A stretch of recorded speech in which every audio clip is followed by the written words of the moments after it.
بسم اللہ الرحمن الرحیم الصلاۃ والسلام علی سید الانبیاء والمرسلین وعلى الطیبین الطاہرین المعصومین والقاسم ابی فاطمہ محمد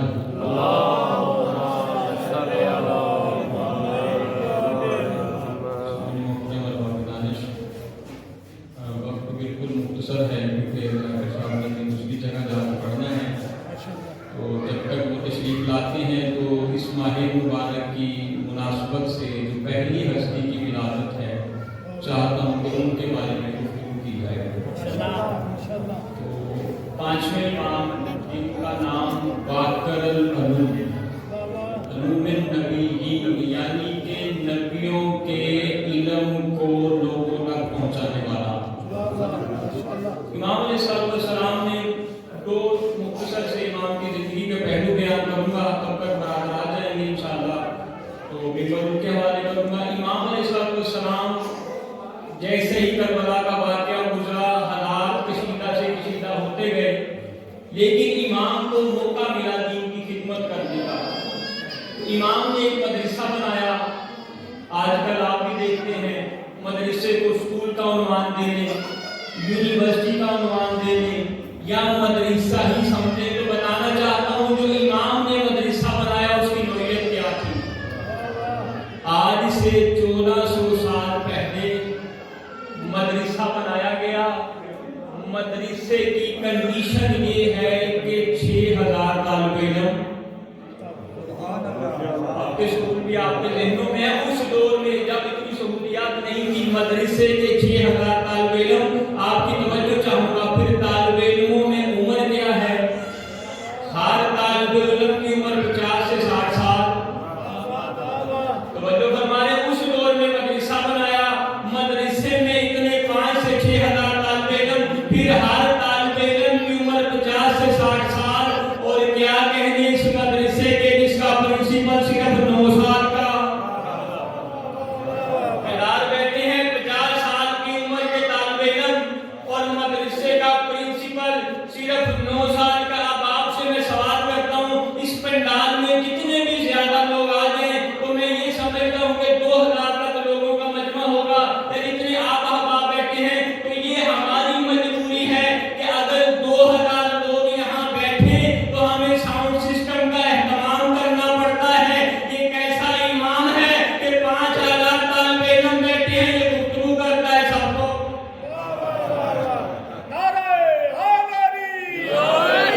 امام گفتگو کرتا ہے، سب تک آواز پہنچ رہی ہے، اور پھر کیا کہیں گے کہ ہمارے ہاں لیول بنائے گئے ہیں، یہ پرائمری، یہ مڈل، یہ میٹرک۔ امام کے مدرسے کا ایسا سسٹم ہے کہ ممبر سے گفتگو ہو رہی ہے، وہ 40 سال والا اپنی عقل کے مطابق سمجھ رہا ہے، وہ 60 سال والا اپنی عقل کے مطابق سمجھ رہا ہے۔ پھر یہاں جب ہم یونیورسٹیوں میں جاتے ہیں تو جدا جدا شعبے ہیں، جو فرما رہے ہیں، کوئی سائنس پڑھ رہا ہے، کوئی آرٹس پڑھ رہا ہے، کوئی انگلش پڑھ رہا ہے، کوئی جغرافیہ پڑھ رہا ہے، لیکن وہاں امام کی وزن کیسی ہے کہ گفتگو کرنے والا گفتگو کر رہا ہے، ہر بندہ اپنے ذوق کے مطابق سبق سیکھ رہا ہے۔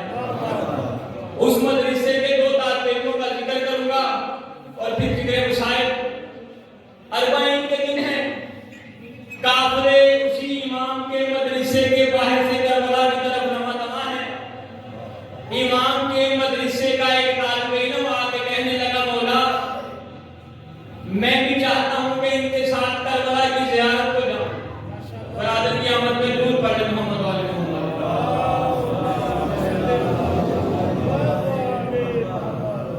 بارے دیگر بلند تر صلوات۔